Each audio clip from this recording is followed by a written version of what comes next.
Hey everyone, welcome to another Voice of JST, with a slightly different topic this time. I know I say that every week, but it is actually different this time. And this time not to do with fighting games, actually. In fact, it's to do with anime in relation to games. Now, as I'm sure you could tell by the thumbnail at least if I set it to what I want it to be, this is actually about Sword Art Online 2. Now, if you've been paying attention to Sword Art Online, the original anime was about a fantasy RPG gone wrong, where everyone got trapped in the game, and basically, if you died in the game, you died for real. It was very, it was an anime that divided a lot of people because while it was good, um, many people felt like it didn't really live up to its potential. However, there's a second season out right now, as in an actual second season, not like the second half of the first season, called Sword Art Online 2. And I guess you could add the activated to it. I guess the activated thing, whatever. Um, but it's based on a similar virtual reality online game called Gun Gale Online, which is essentially a first-person shooter. Um, Now, obviously, I'm not going to get into the details of the anime itself or like the plotline or anything, but there's one thing in particular that I thought was really interesting. It was an interesting bit of backstory to one of the characters who's a central focus in Sword Art Online 2, and that's the character Asada, who is the green-haired sniper girl from Gun Gale Online. And as it turns out, this is spoilers for anyone who hasn't been paying attention to Sword Art Online 2. This is actually from episode 3. As it turns out, when she was younger, she was in an incident in a post office where there was a stick-up, like a gunman, crazed gunman ran in, tried to stick up the post office and shot one of the cashiers. And the the gunman was about to shoot her mom, who was there at the time. So this little girl, who must have been probably 10 or something, ran up to the gunman and like kind of managed to get the gun out of his hands, and in sort of a frenzy, shot him dead, shot him 3 times, and he died, like including one bullet to the head. And because of that, she was traumatized. Like the idea of even seeing a gun terrified her. And a friend recommended, like, because obviously there's the fallout from that, and she had panic attacks. A friend recommended she has immersion therapy, where she plays Gun Gale Online, an online video game with guns in it, to see if it makes her fear of guns go away. And mysteriously enough, when she plays the game, um, she's not scared of guns. In real life, she can't even look at a gun. The idea of someone pointing a gun at her, like even a fake one, just terrifies her. However, within the video game, it made her feel perfectly fine. In fact, she's like this really powerful sniper. And I think while you can, argue back and forth about the psychology behind that, there are obviously therapies that can deal with traumatic experiences that involve kind of simulating a circumstance to try and get rid of the source of a panic attack. Now, I'm not a psychology buff. I may have done it in university, but I'm not like a genius or an expert. However, what I found interesting in particular about this was how, and with this character, Asada her name is, she's basically saying, I need to get stronger. Like, I need to use this game to help me get over my fear of guns. I need to, use this opportunity to grow as a person. And I think that really resonated with me, because it really made me think about how, in a lot of ways, we use gaming as a means of catharsis, as a means of being able to compensate for our real life weaknesses or shortcomings. And that's not to say that we're using games as a substitute for real life. But the thing about games, and the reason why I call this podcast Games as Catharsis, is because the feeling that we can get a sense of relief or reciprocation from a game, like that positive reinforcement, it really means a lot. Like when you play a game and it gives you that feeling that you're good at something, like getting top of the leaderboard or scoring that really high score or finding that rare item. Like a game really gives you this feeling that like you can accomplish things. It's an amazing confidence boost when you're playing a game and then you get like the best in your team, or you beat that really hard boss, or you find that lost treasure. It's this feeling that like you as a person with your agency can do something. You can do something that you couldn't have normally done. And that accomplished feeling, it really means a lot to a lot of people. And I think that's part of the reason why, on the other hand, when things don't go your way, when things go wrong, when you lose in a fighting game, when you can't accomplish anything, when you're dying to bosses, it's a horrible feeling, because like, whereas it's just a game and you don't want to get too far down the rabbit hole, but the feeling that you can't accomplish anything, it's horrible. It eats at us. That's why some people take it on themselves and get really depressed, like myself, I guess. and some people take it out on others and blame others and get mad and belligerent. Some people deny the responsibility altogether and say it's someone else's fault, or it's the game's fault, or it's the developer's fault, etc., etc., etc. I mean, people always say that, oh, how come people get so serious about games? Well, it's not so much about the game itself. It's about you know that feeling as a person that you're trying to accomplish something through an entertainment medium as a method of catharsis, as a method of feeling better about yourself. Now, I'm sure that I'm sure there are some people, I'm sure that the majority of games don't have such extenuating circumstances as the character in this anime, Sword Art Online 2, i.e. they're using games as a way of getting over their fear of guns or anything. But in a way, guns, well,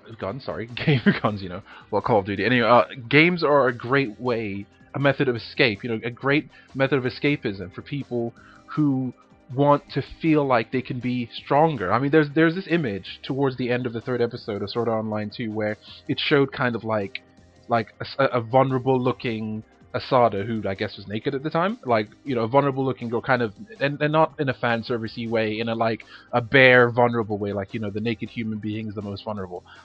It showed her juxtaposed next to the image of her online avatar, which is a green-haired, sniper girl, really strong-looking and cool. And I think that image is so interesting because it's it really represents how we as gamers, we project ourselves onto characters. We look for certain strengths and certain qualities of characters. I mean, it doesn't matter if the character is male or female. And sometimes it does matter where we like to play as certain characters because there's certain things that we wish we could have, or there's certain things we want, or there's certain things we want to accomplish. Because, I mean, some people may like playing as themselves, or characters like themselves in games. Other people flock to characters that are related to their interests. Some people just go nuts and try whatever. But when playing a video game, what we really try to do is we try to find the things that make us feel make us feel good, make us feel like we can accomplish things. Because sometimes after a session of gaming, especially playing a really fun game, and if we're not talking about the narrative or the experience with the characters, but when you as the player project yourself onto the gaming experience and you come out of it and you feel like you've really accomplished something, that you've grown as a character, it can be a confidence boost for the rest of your life. You can be cheerier when talking to your friends. You can get back to whatever you were doing, be it work, school, or whatever. You can have inspiration for new projects. It can make you want to meet new people, talk to new people. Obviously, a lot of games nowadays are a social experience. These kind of things can help us get more interested. I mean, there was an article I was going to write regarding how games, I mean, just to give you, because I wanted to keep it secret, but I guess I might as well say it since I'm not sure if I'm ever going to write it, but it's how gaming actually got me interested in photography in the real world.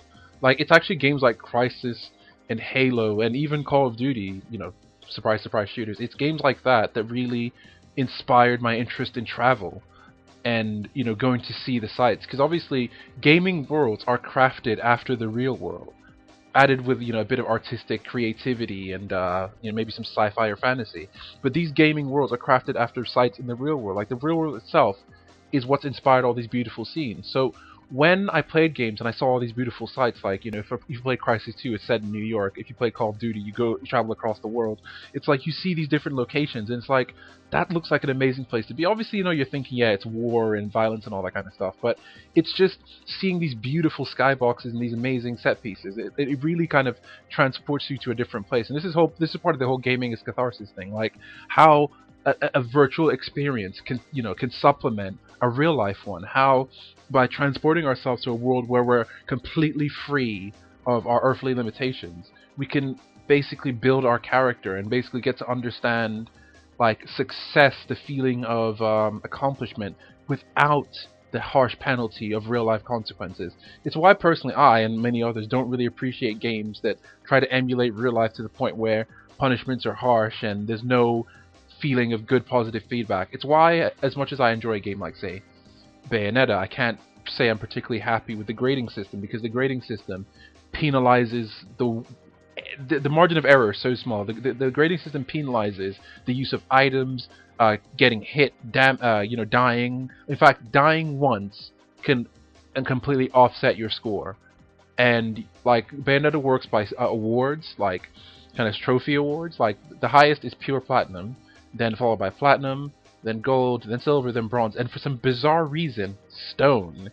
And the frustrating thing about the Stone Award is it's almost insulting in its nature. It's almost insulting the player for not being good enough at a game that is very unforgiving in the first place. And I think that lack of even legitimate reinforcement is a shame, because if gold is assumed to be an A, platinum is supposed to be an A plus, and pure platinum is supposed to be an S, and so we're to assume that silver is B, and what's his name, bronze award is a C. Why in God's name would they add an extra separate one to basically slap you in the face and make you feel like you've just accomplished nothing? Like, that lack of positive reinforcement, as I mentioned, can ruin a gamer's self-esteem, because while they realize it's just a game, that feeling that you as a person failed to accomplish something, for some people that's more devastating than anything else. You know, I mean, some games do it better than others. And in my opinion, even completely punishing games like Ninja Gaiden, admittedly Ninja Gaiden doesn't have a rating system until Razor's Edge, I think the Sigmas might have it, or DMC, like Devil May Cry, like in 1 and 3 and 4, like, you can do really bad in a level, and, you know, you can still get away probably with like a C. Getting a D rank in Devil May Cry is actually kind of hard to get, to be honest with you. Like, the lowest you can get is a C as long as you performed okay. But I feel like with Bayonetta, like, its harsh moment-to-moment grading score means that, like, you could play the game, which is roughly 8 hours long, get to the end, and have over 60% Stone Awards, and then by the end you feel like you've accomplished nothing. And I feel like that is not an incentive to get back in the game and try again. I mean, if gaming is meant to be cathartic for people, escapism, a place where you're supposed to feel strong, empowered, and interested. And obviously not all games, I'm talking about games that do this. Of course, we have horror games which disempower you, puzzle games which challenge you, strategy games which, you know, address your critical thinking, etc. But if we're talking about pure fantasy games, games that make us feel stronger as people, then yeah, you'd hope that these games would give you some kind of edge that makes you feel like you've accomplished something. I feel like when that fails to happen, the player receives this horrific disconnect that honestly, you know, slaps them back to reality and makes them feel, well, worthless, I guess. It makes them feel like they're not good enough, that they didn't try hard enough. You know, obviously when it comes down to it, you can say, oh, it's just a game or whatever, but, you know, some people like to play games because it gives them this marvelous, wonderful feeling that they can accomplish, well, not the impossible, because I mean, I'm not going to stretch it any far, but you can do great things, you can accomplish things, you can be strong, you can be powerful, you can be smart, you can be, well, I guess you could say something you're not, but more precisely, you can be something you're aspiring to be. And I honestly think that's a great feeling, and I think when I got that feeling from Sword Art Online 2, I thought that's quite nice. You might say it's cheesy, it's just a stupid plot point to get us interested in a character who otherwise wouldn't be interesting. Or you might say that it's just an overused idea, you know, the striving to get stronger. But I think for shonen anime, that's a very important element. The element of striving for the ideal, that you're not strong as you are now, you need to get better, you need development, you need a way to move up in the world. And I think that's a very important thing. I think that's not really cheesy or overplayed at all. I think that most people have that feeling that they'd like to, you know, overcome their current position in life and find a place where they can be, you know, much stronger, much more confident, and, you know, basically just be something that, as I said, like, they're striving to be. So I have to give props to Sword Art Online 2 for at least, you know, giving me this nice little tidbit of information. I guess it made good podcast material, definitely.